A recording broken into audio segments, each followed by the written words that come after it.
আসসালামু আলাইকুম সবাইকে। আলহামদুলিল্লাহ, শুকুর আলহামদুলিল্লাহ।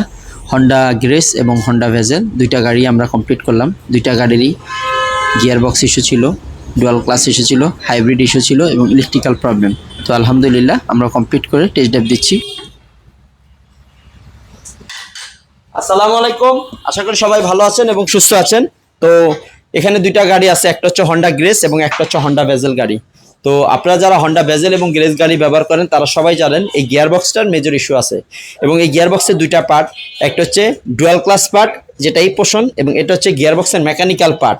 এই পার্টে অনেকগুলো মেকানিক্যাল পার্ট আছে, পিনিয়াম আছে, শ্যাফট আছে, শিফটার আছে, এখানে ভিতরে হাইব্রিডের যে মেইন মোটর আছে সেটা আছে এবং রোটর পজিশন সেন্সর সেটা আছে।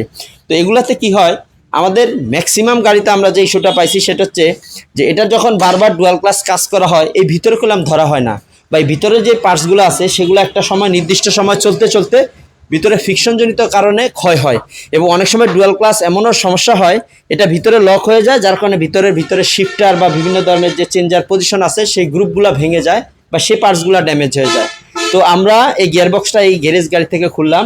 এটা কি হয়, গিয়ারে শক্তি পায় না এবং অনেক সময় দেখা যায় যে গিয়ার ছেড়ে দেয়। তো আমরা এটা খুললাম, খুলে বেশ কিছু পার্টস ড্যামেজ পাইলাম, সেগুলো আমরা রিপেয়ার করে দিলাম এবং কিছু পার্টস ছিল খুবই বাদ, সেগুলো আমরা রিপ্লেস করে দিলাম। তো আমরা এই গাড়িগুলার কাজ করতেছি।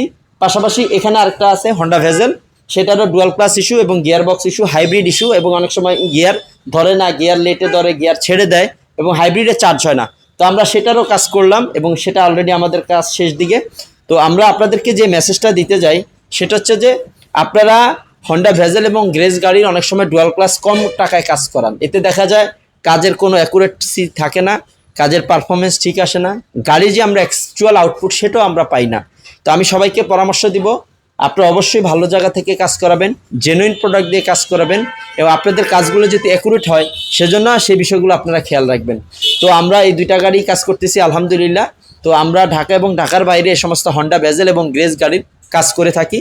আপনারা যদি চান আমাদের থেকে সার্ভিস নিতে পারেন এবং যারা বিশেষ করে দূর দূরান্তে থাকেন তারা আমাদের কাছে গিয়ারবক্স পাঠিয়ে দিলে আমরা সেটাও কাজ করে দেবো। আমরা গিয়ারবক্সের এই পোর্শনের কাজও করে থাকি এবং ডুয়াল ক্লাসের যে মালামাল আছে বিশেষ করে সবই আমাদের কাছে আছে, আমরা সেগুলো আপনাদেরকে সাপোর্ট দেবো ইনশাল্লাহ। এবং আরেকটা বিষয় হচ্ছে অনেকের হয় সমস্যা হচ্ছে কমপ্লিট ক্যালিব্রেশন হয় না। আমাদের কাছে যে হন্ডার এইচডিএস স্ক্যানার আছে বা হিম কিট আছে, হুন্ডা ইন্টারফারেন্স মডিউল, সেটা দিয়ে আমরা ক্যালিব্রেশন করে থাকি এবং এক চান্সে হয়ে যায় ইনশাল্লাহ। তো আসলে আপনারা অনেকের গাড়িতে আরেকটা ইস্যু থাকে সেটা হচ্ছে যে প্রপার মাইলেজ পান না, মানে মাইলেজ একদম খুবই নেগলিজিবল। যেমন যেটা আগে 18-20 পাইতেন, এখন দেখা যায় 8 পান, 10 পান, 6 পান, 8 পান, এগুলো একটা ইস্যু। এই প্রত্যেকটা গাড়ির এই মাইলেজ ইস্যুর জন্য মেইন জিনিস হচ্ছে dual class, gear box, engine performance, চাকা, হাইব্রিড ব্যাটারির পারফরমেন্স, মানে সব কিছু মিলে এই গাড়িগুলোর আমাদের আউটপুট আসে বা ভালো একটা মাইলেজ আসে। তো আপনাদের যারা এই ধরনের সমস্যা ভুগতেছেন তারাও আমাদের ফয়সাল কার সলিউশনের সাথে যোগাযোগ করতে পারেন। আমরা ফয়সাল কার সলিউশন চেষ্টা করি আপনাদেরকে ভালো সাপোর্ট দেওয়ার জন্য। তাই আপনার শখের গাড়ির যে কোনো মেজর এবং মাইনর ইস্যুর সমস্যার সমাধানে চলে আসুন আমাদের ওয়ার্কশপে। ইনশাল্লাহ আপনারা 100% সঠিক সমাধান পাবেন। আমরা বিশ্বাস করি সঠিক সমস্যা রোগ নির্ণয় করে সঠিক সমাধান করা সম্ভব। তাই রোগ নির্ণয় করতে হবে যথাযথভাবে এবং সঠিক সমস্যার সমাধান হবে সেভাবে। সবার গাড়ি ভালো থাকুক সেই প্রত্যাশা আজকে এখানেই শেষ করছি। সবাই ভালো থাকবেন, সুস্থ থাকবেন। আল্লাহ হাফেজ।